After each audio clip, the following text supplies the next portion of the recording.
In Space, talk about as Andy from Space for Education. I felt that my last episode about Earth didn't really go into much terms about the formation and history of the planet enough. It was very generalised and everything like that. So I thought I'd create a new one to go alongside it. So this is part 2 to go a little bit more detail. Now some of this may be repeated. I do apologise, but I want to make sure I've got everything in on this one so it's a little bit better for you. I hope you forgive me for the slight error I did last time, and you can continue to enjoy these episodes. Here we go. To understand Earth's history, we need to travel back about 4.6 billion years. Again, 4.5, 4.6 billion years, depending on how we look at it, that's about right. To the time when our solar system was a swirling cloud of gas and dust, known as a solar nebula. Under the influence of gravity, the cloud began to collapse and eventually forming a sun at the centre. The remaining material clumped together in a process called accretion, forming the building blocks of the planets, including Earth. So it wasn't just Earth that started this way, it was all the planets. And most of the planetary nebula formed the Sun. The young planet was officially a molten mass bombarded by asteroids and comets. It's hard to imagine, but Earth was once a hostile fireball with temperatures so high that the Earth's surface would be completely melted. There's no way to describe this, but if you think of a boiling egg and the eggshell was lava. The only way I can break it down and make it easy for you to understand. Think of that eggshell being lava and all spinning around and it's all lava and you can't get inside it, you can't live on it, it's all lava. Over the millions of years, Earth began to cool. During this cooling phase, heavier metals like iron and nickel sank to the centre, forming the Earth's core, while lighter elements floated to the surface, created a crust. The differentiation laid the groundwork for the complex planet we live on today. Now, if you know a little about the Earth, you know that the centre of the Earth is a molten iron core spinning round. But the nickel, that's a new bit. So let's see how this all forms together. Now we dig a little deeper, quite literally, into the structure of the Earth. Our planet is composed of several distinct layers. Each layer plays a critical role in its geological and magnetic properties. Now the magnetic is really crucial. As you've heard of the magnetic field that protects the Earth, it's all created. And it also helps play the surface of the Earth and the geological. So, the crust, the outermost layer, that's where we live. Really simple. In comparison to the rest of the Earth, it's relatively thin. About 5 to 70 kilometres thick, depending on where you are on the surface of the Earth. It's thinner right at the bottom of the ocean, thicker the higher up we go. It's divided into continental and oceanic crusts. These continental crusts are thick and old, while the oceanic crust is dense and young. Okay, so what's on the surface is really, really old and really, really thick, while the ocean floors are young and thinner and younger. Not sure why, I'll be honest, but that's the way it is. The mantle below the crust is a mantle which extends about a depth of 2,900 kilometres, maybe 3,000 kilometres. It's composed of mostly a silicate material or a semi-solid or semi-solid. The mantle, where conventional currents occur, driving the movement of tectonic plates on the surface. The mantle is also where you find lava flows and everything like that. So the mantle is like an ocean underneath the ocean, slowly drifting and slowly pulling the tectonic plates along. Then we have the outer core to the Earth. So the core of the Earth is broken into two parts, the inner and the outer. The outer core is located between 2.9 and 5.150 kilometres, 5,150 kilometres below the surface. So remember I said the mantle is about 2,900 to 3,000? Well, there's a gap there between 2,000 and 5,100. That's a little bit of a big difference. So what's in that gap, we're not 100% sure. Below the surface is composed of liquid iron and nickel. This layer is crucial for generating a magnetic field throughout the dynamo effect. The movement of conductive fluids generate electrical currents which turn and create magnetic fields. Now, if you've ever seen a solar aurora, the solar flare from the sun, so solar radiation hitting the Earth, and then you see the layers. Well, that's a magnetic field helping create the auroras that show us that the Earth is protected by these fields, and it's created by the outer core. The inner core, finally directly in the center, is composed mostly of iron and nickel, and its radius is about 1.2 thousand kilometers thick. 1.2 thousand kilometers radius. Despite its temperature being as hot as the surface of the sun, the immense pressure at the depth keeps it solid. So it's a solid. Well, the outer core is a liquid, the inner core is a solid. And it's always spinning and helping us keep there. These layers not only give Earth its structure, but also contribute to the dynamic process that shape our planet, from volcanic activity to shifting continents.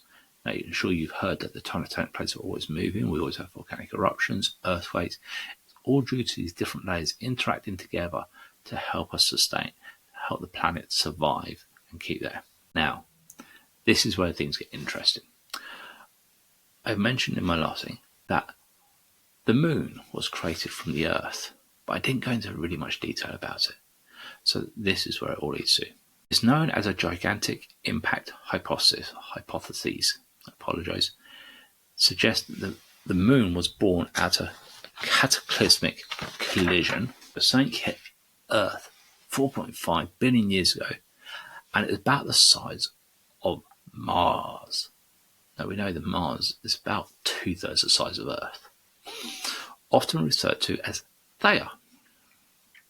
The impact was so massive, it ejected a significant amount of debris into the orbit of Earth. Over time, the debris surged under gravity to form a moon. I apologise for that again. So basically what happened was they hit Earth. A giant rock hit Earth. So Earth was probably bigger.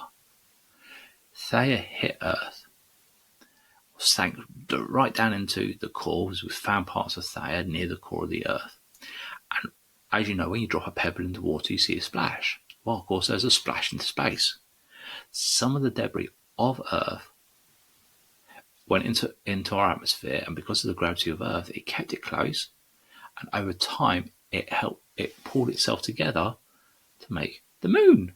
Wow, isn't that so cool? It is really amazing to think that cosmic collisions billions of years ago gave rise to the moon. So today, a constant companion has influence over the evolution of life on Earth. If that didn't happen, we might not be here. So we have to thank Theia. Theia's cool. Theia's good. Theia's gave us life. Way! Without it, we may not have had the moon, and things may have been very different on Earth, and we could be a completely different culture, species, everything today. So things have changed all those years ago, 4.6 billion years ago, thanks to something the size of Mars hitting us. It's amazing how big things change. Let's briefly touch on how Earth and Moon fit into the border, the field of astronomy, science of measuring positions and movements of celestial bodies. Now, celestial bodies refer to anything in space, celestial objects. Okay? In astronomy, Earth serves as a reference point for many measurements. By precisely tracking the position of the Earth relevant to distance of stars and galaxies, astronomers can determine the motion of our system within the Milky Way. So by us being the centre. So some people say, many years ago, they used to say we were the centre of the universe and everything revolved around us. But now we know we revolve around the sun. But because we know we move around the sun, we are able to track stars better. We can see their movements and we can see how things change. And we can understand the Earth's position, but how these celestial bodies, other objects we see in space, how far away and how they impact other things. The moon also plays a role in astronomy. It's a predictable orbit.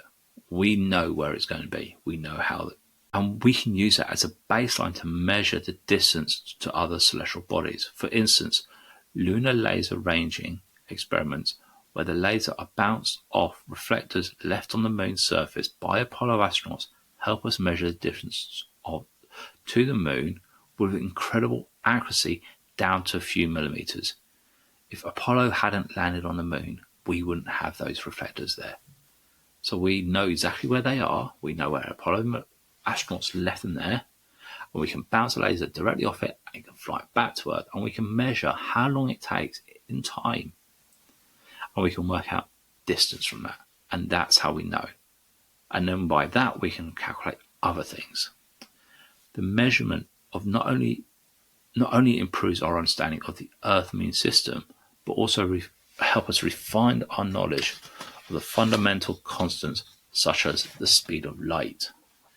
So if we didn't do these things then, back in the 1970s, 50 years ago, we wouldn't have half the knowledge we have today. So everything we've done has all been built into expanding our knowledge. And we were thinking right then, 50 years ago, how can we measure the speed of light? How can we work out distances? Let's just put some reflectors on the moon and bounce a laser off it. Whee! Believe me, it works. So it may be very basic, you may think, but you've got to think, all this happened due to us understanding, all due to Earth being how amazing it is today. So to wrap up, we've taken a journey through the history of the Earth in a very short time. But billions of years have passed, and billions of years we've got in the future. From fiery beginning to the formation of layers, the creation of the moon, we've also seen astronomy help us measure and understand the incremental distance between Earth and moon and the wider cosmos. The planet history is a testament to dynamic forces at work in the universe, shaping not only the Earth, but the entire solar system. As we continue to explore space, the knowledge we gain about our own planet origins will provide valuable insight into the formation and evolution of other planetary systems. We're always learning, not only from us, but learning what happens out there to help us learn what happens here. And by learning what happens here, we can theorize and estimate or watch what's going to happen and see how other planets are formed and how they change when they have impacts from other comets or Mars-shaped rocks that hit other planets. We're always looking and always learning. Thank you for listening to part 2. I hope it's been a little bit more in depth for you and a little bit more enjoyable. Please let me know your reviews. I'd love to hear your thoughts, suggestions for future episodes. Keep looking up at the stars, and next time it will be Mars. Thank you.